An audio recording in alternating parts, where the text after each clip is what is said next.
জয় নিতাই। উপস্থিত সকল কৃষ্ণ অনুরাগী গৌর ভক্তবৃন্দের চরণে আমার কোটি কোটি দণ্ডবৎ প্রণাম। আমার সকল গুরুবর্গের চরণে আমার শত সহস্র কোটি দণ্ডবৎ প্রণাম। বাতকুল্লা বাজার এই হরিনাম সংকীর্তনের এই যে আসর, আজকে একেবারে লোকে লোকারণ্য হয়ে গেছে। এর থেকে বরং গতবারের বৃষ্টি ভালোই ছিল।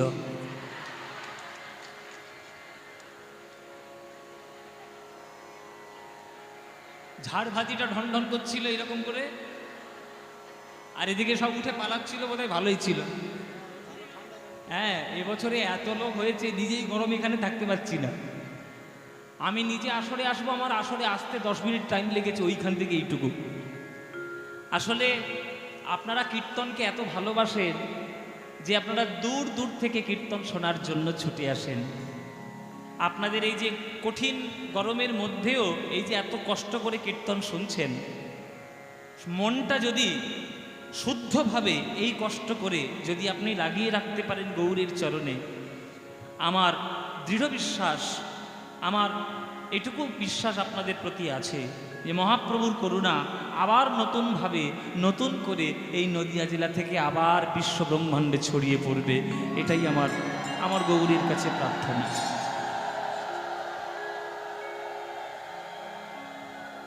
যখন কীর্তন শুনতে আসবেন, গভীর মন নিয়ে আসবেন, শুদ্ধ মন নিয়ে আসবেন, হুজুকে চলে আসবেন না।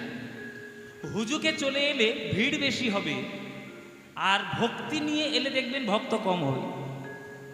এই যে এখন এত লোক, এত মানুষ আজকে ছুটে ছুটে গান শুনতে এসেছে, এদের মধ্যে সবাই কি আর ভক্তি নিয়ে এসছে? কেউ হুজুকেও এসছে। জি বাংলার পদ্মবালাসকে দেখবে আর দেখে আসি একবার, এইটাই হচ্ছে উদ্দেশ্য আর কি। আর যদি একটা সুযোগ পাই, ছোট্ট করে যদি একটা ছবি তুলতে পারি, ব্যাস কাকা জ্যাঠা মাসি পিসি সবাইকে দেখাবো, সেলফি। যাই হোক, আপনারা যে কোনো উপায়েও ভালোবেসে এসেছেন আমার কাছে, এটা আমি আপনাদের কাছে কৃতজ্ঞ। কিন্তু এই 3 ঘন্টা যতক্ষণ আমি কীর্তনের আসরে থাকব, যে বিষয়টাকে নিয়ে আমরা 3 ঘন্টা আলোচনা করব, সেই বিষয়টিকে যদি আপনারা হৃদয় দিয়ে বুঝে সেইটুকু সঞ্চয় করে যদি বাড়িতে যান, আর সেটাই যদি আপনারা যাপন করতে থাকেন দিনের পর দিন, তাহলে কীর্তন শুনতে আসাটা, ঘাম ঝরিয়ে এইখানে বসে থাকাটা আপনাদের সার্থক হবে। সেই সার্থকতাটা কোথায়? যদি কীর্তনের আসর থেকে 3 ঘন্টা কীর্তন শুনে গিয়ে কৃষ্ণের প্রতি আমার হৃদয়ে প্রেম জন্ম নেয়, সেটাই হচ্ছে কীর্তন শোনার আসল লাভ। কৃষ্ণের প্রতি যদি প্রেম আসে তবেই না হবে। ভালোবাসা ছাড়া কি ভগবানকে পাওয়া যায়? ভালোবাসা ছাড়া ভগবানকে পাওয়া যায় না, কাউকেই পাওয়া যায় না, তো ভগবান দূরের কথা। দেখবেন ভালোবেসে ভগবানের পথে চলে গেলে ভগবান উপর থেকে তোমায় জড়িয়ে ধরার জন্য ছুটে আসবে। ওই জন্যে ভালোবাসাটা বড় দরকার। কিন্তু আমাদের এখনকার দিনের ভালোবাসা তো ভীষণভাবে স্বার্থপর। যতক্ষণ স্বার্থ আপনার ফুরাচ্ছে ততক্ষণ তোমার ভালোবাসাটা রয়েছে, যেই স্বার্থ শেষ অমনি ভালোবাসাও শেষ। এই ভালোবাসাটার নাম হচ্ছে কাম। শাস্ত্রে বলেছে, আত্মেন্দ্রিয় প্রীতি বাঞ্ছা তারে বলি কাম, কৃষ্ণেন্দ্রিয় প্রীতি ইচ্ছাই ধরে প্রেম না। নিজের স্বার্থ সিদ্ধির জন্য যা করবেন সবই কাম অন্তর্গত, আর আমার কৃষ্ণকে সুখী করার জন্য, কৃষ্ণকে ভালোবেসে আপনি যা করবেন সেটা হলো প্রেম। আর কৃষ্ণের প্রেমের মধ্যে কৃষ্ণকে ভালোবাসতে গেলে নিজের কিছু লাভ হবে এইটা মনে করলে চলবে না। নিজের লাভের জন্য কৃষ্ণকে ভালোবাসা নয়, কৃষ্ণকে সুখী করার জন্য কৃষ্ণকে ভালোবাসা। খুব গভীর কথা বলছি বাবা, ভালো করে ভেবে দেখবেন, ভালো করে শুনে দেখবেন। মানলীলা শুনেছেন তো? রাধারানীর মান। রাধারানীর মানের মধ্যে রাধারানী কৃষ্ণের প্রতি খুব রেগে গেছেন। কেন চন্দ্রাবলীর কুঞ্জে কাটিয়েছে এজন্য নয়। তোমরা দর্শনটা বুঝতে ভুল করো। তোমরা সবাই সাধারণ দৃষ্টিতে জানো যে নায়ক একটা অন্য নায়িকার বাড়িতে কাটিয়েছে, তাই মেন নায়িকা রেগে গেছে। এইটা আমরা জানি, এটা আমরা শুনে এসছি। আসল দর্শন সেটা নয়। চন্দ্রাবলীর কুঞ্জে গেছিল বলে রাধারানীর রাগ নয়। রাধারানীর রাগ হচ্ছে এই কারণে যে গোবিন্দের জন্য আমি কত ভালো ভালো সেবার বস্তু তৈরি করে রাখলাম নিজে হাতে সাজিয়ে, গোবিন্দ একটুও গ্রহণ করলেন না, এইটাই রাগ। যে গোবিন্দের জন্য কুঞ্জটা সাজিয়েছি, গোবিন্দ দেখলেন না। গোবিন্দের জন্য পানটা সাজিয়েছি, গোবিন্দ খেলেন না। গোবিন্দের জন্য সোনার ঘড়িতে জল রেখেছি, গোবিন্দ পা ধুলেন না। গোবিন্দের জন্য সুন্দর মালতী ফুলের মালা তৈরি করেছি, গোবিন্দ পরলেন না। রাধারানী যা কিছু করেছেন কি কৃষ্ণের জন্য করেছেন, গোবিন্দের জন্য করেছেন। আর আমরা জগতে কি করি? যা কিছু করি আমি সুখী হওয়ার জন্য করি, কৃষ্ণ সুখী হওয়ার জন্য করি না। তাই আমরা কামী ভক্ত আর রাধারানী প্রেমী ভক্ত। ওই জন্যেই রাধারানীর নাম খোদাই করে লেখা হয়ে গেছে, স্বর্ণাক্ষরে স্ট্যাম্প পড়ে গেছে যে তিনি হচ্ছেন শ্রেষ্ঠ ভক্ত। আপনি হতে পারেননি কেন? আপনার প্রেমটা স্বার্থযুক্ত প্রেম। মন্দিরে গিয়েছেন, মাথা ঠুকেছেন, আর গোবিন্দের কাছে শুধু বলেছেন জায়গা দাও, জমি দাও, গাড়ি দাও, বাড়ি দাও, ছেলে দাও, মেয়ে দাও, ধন দাও, সম্পত্তি দাও। জীবনে বলেননি হে গোবিন্দ তোমার জন্য একটা লাড্ডু নিয়ে এসেছি, তুমি আমার হাত থেকে লাড্ডুটা খাবে? বলেছেন? বলেননি। রামকৃষ্ণ ঠাকুর না জানে মন্ত্র, না জানে কালী ঠাকুরের ধ্যান, না কিচ্ছু জানেন না, শাস্ত্র পড়েছে না, পড়াশোনা করেছে, কিচ্ছু করেন। কিন্তু এক থালা ভাত নিয়ে গিয়ে ওই মার মূর্তির সামনে, মা মনে করে, মূর্তি মনে নয়, মা মনে করে ভাতের ডলাটা মার মুখের কাছে ঠেকিয়েছে, মা খা, তুই না খেলে আমি খাবো কি করে? আগে মাকে খাইয়েছে, তারপরে নিজে খেয়েছে। তাই সেই মার সঙ্গে প্রেম করেছে, মাকে ভালোবেসেছে।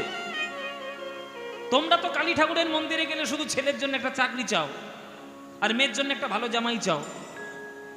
তোমরা কখনো পারবে রামকৃষ্ণ ঠাকুরের মতো ভালোবাসতে? যেদিন পারবে সেদিন তোমারও নাম এই জগতে খোদাই করে লেখা হবে। আগে করো তো, না করলে হবে না। ভালোবাসা ছাড়া ভগবানকে পাওয়া যায় না। আর কৃষ্ণ এমন এক ভগবান, তাকে আজ পর্যন্ত যে ভালোবেসেছে সে সারা জীবন চোখের জলে কেঁদেই গেছে, আনন্দ কিছু পায়।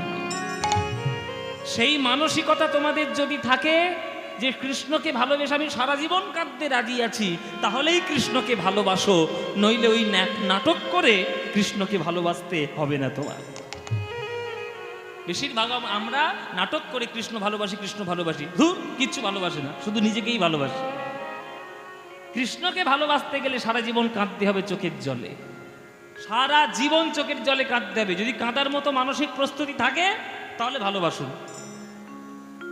ভালোবাসা এত সোজা নয়, ভালোবাসা অনেক কঠিন জিনিস। ওই জন্যই মহাপ্রভু বলে গেছে পঞ্চম পুরুষার্থ প্রেম, ধর্ম অর্থ কাম মোক্ষ, এটার থেকেও আরো কঠিন প্রেম। প্রেম সবার দ্বারা হবে না, যার দ্বারা হয়ে যাবে সে লোহা থেকে সোনা হয়ে যাবে।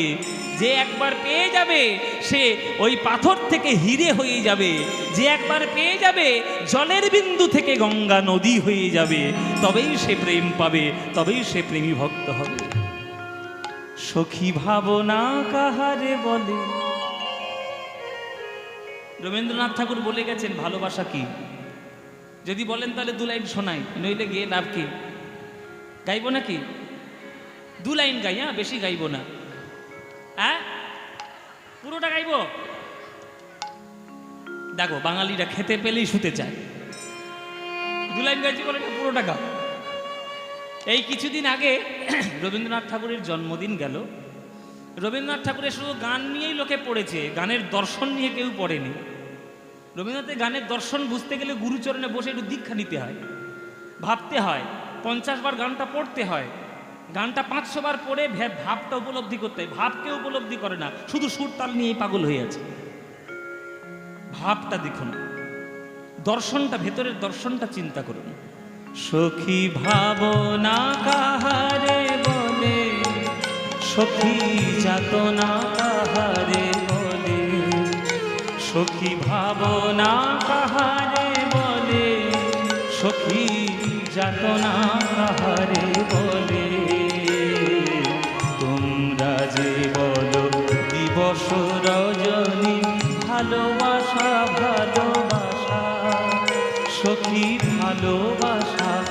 কারে কয়ে সে কি কেবলি যাতনাময়। মার্ক করুক, যাতনাময়।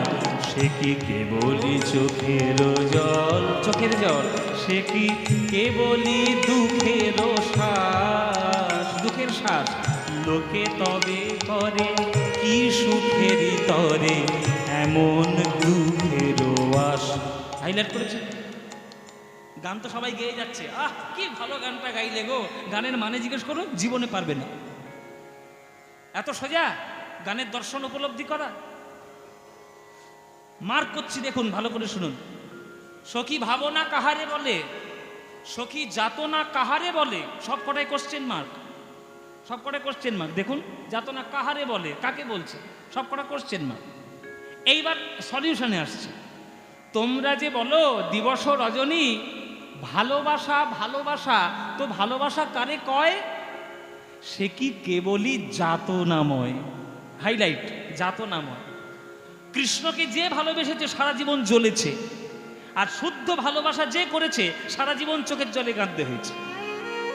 আপনি দেখুন, রাধাকৃষ্ণ থেকে শুরু করে, লায়লা মজনু থেকে শুরু করে, রোমিও জুলিয়েট থেকে শুরু করে, যারা সঠিক ভালোবেসেছে, রামীচণ্ডী দাস থেকে শুরু করে, জয়দেব পদ্মাবতী থেকে শুরু করে, বিল্লমঙ্গল চিন্তামণির থেকে শুরু করে, যারা যারা প্রকৃত ভালোবেসেছে সারা জীবন তারা যন্ত্রণাই পেয়েছে।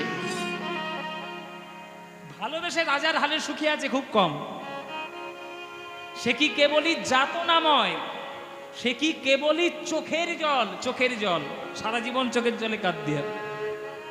সে কি কেবলই দুঃখের শ্বাস, সারা জীবন সারা দুঃখই পেয়ে গেছে। লোকে তবে করে কি সুখের তরে এমন দুঃখের আশ। আশ মানে কি? বাসনা।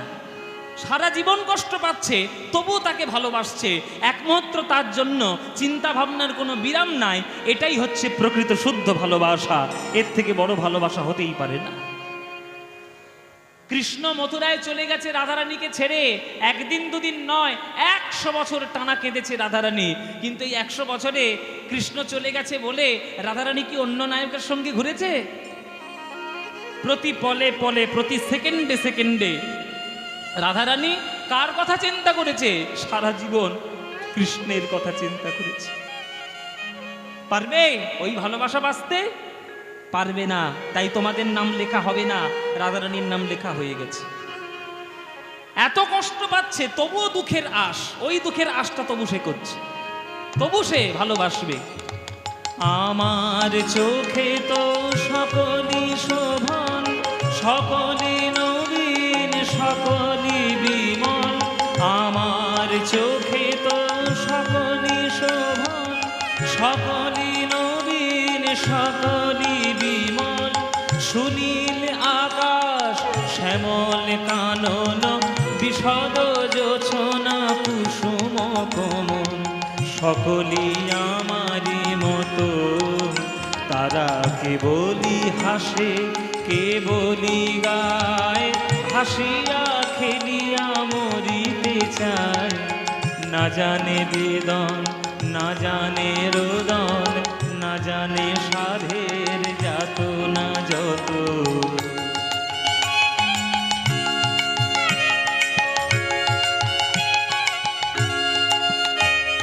ফুল সে হাসিতে হাসিতে ঝরে, জোছনা হাসিয়া মিলায়ে যায়।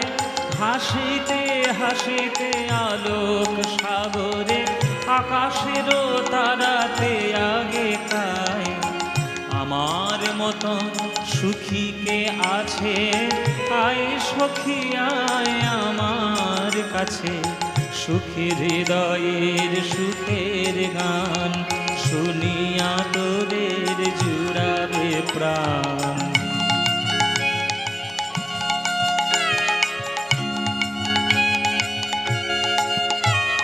প্রতিদিন যদি কাঁদিবি কেবল, একদিন নয় হাসিবি তোরা। একদিন নয় বিষাদ ভুলিয়া, সকলে মিলিয়া গাহিব মোরা। ভাবনা কাহারে বলে, সখী যাতনা কাহারে বলে। সখী ভাবনা কাহারে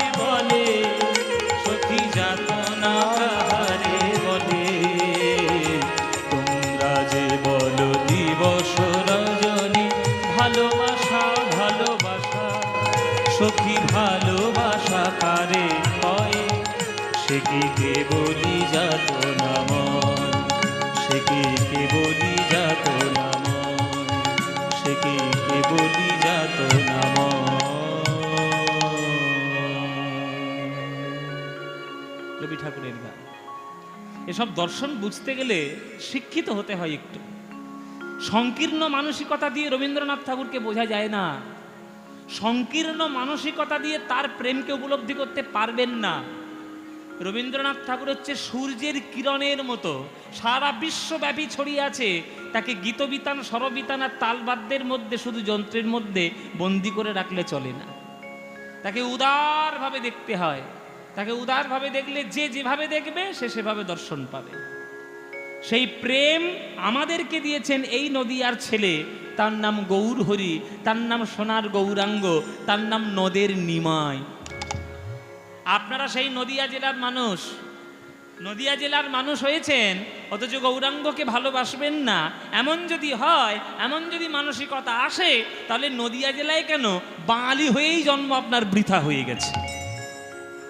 হ্যাঁ, বাঙালি হয়েই জন্ম আপনাদের বৃথা। সুতরাং এই মহাপ্রভু আমাদেরকে প্রেম দিয়েছেন, সেই মহাপ্রভুর প্রেমকে ওইভাবে উপলব্ধি করতে হবে হৃদয় দিয়ে। হৃদয় ছাড়া কোনো উপায় নাই। তাই মহাপ্রভু আজকে দেখতে কেমন, পদকর্তা বিশ্লেষণ করছেন পদাবলীর মধ্যে। ও মায়েরা, এগুলো এই সব মাগুলোর টোটোর কথা মনে পড়েছে, এই জন্য টোটো ধরে বাড়ি যাবে। হ্যাঁ, একটু যারা যারা টোটো ধরে বাড়ি যাবে তারা তাড়াতাড়ি বাড়ি যাও, যত আসর ফাঁকা হবে একটু হাওয়া আসবে ভালো করে। যাদের টোটো ধরার তাড়া আছে তারা প্লিজ তাড়াতাড়ি বাড়ি যাও। জয় নিতাই। যাবে যাবে, আস্তে আস্তে নিজেরাই যাবে, 10টা মানুষকে টেনে তুলে নিয়ে যাবে না। এটা অভ্যেস আছে, এই আমি যাবো একা, তুই চ সঙ্গে। হ্যাঁ হ্যাঁ, সঙ্গে গেলে হবে। যারা শুনছে তাদেরকে শুনতে দাও, যাদের ইচ্ছা যাওয়ার যেতে দাও।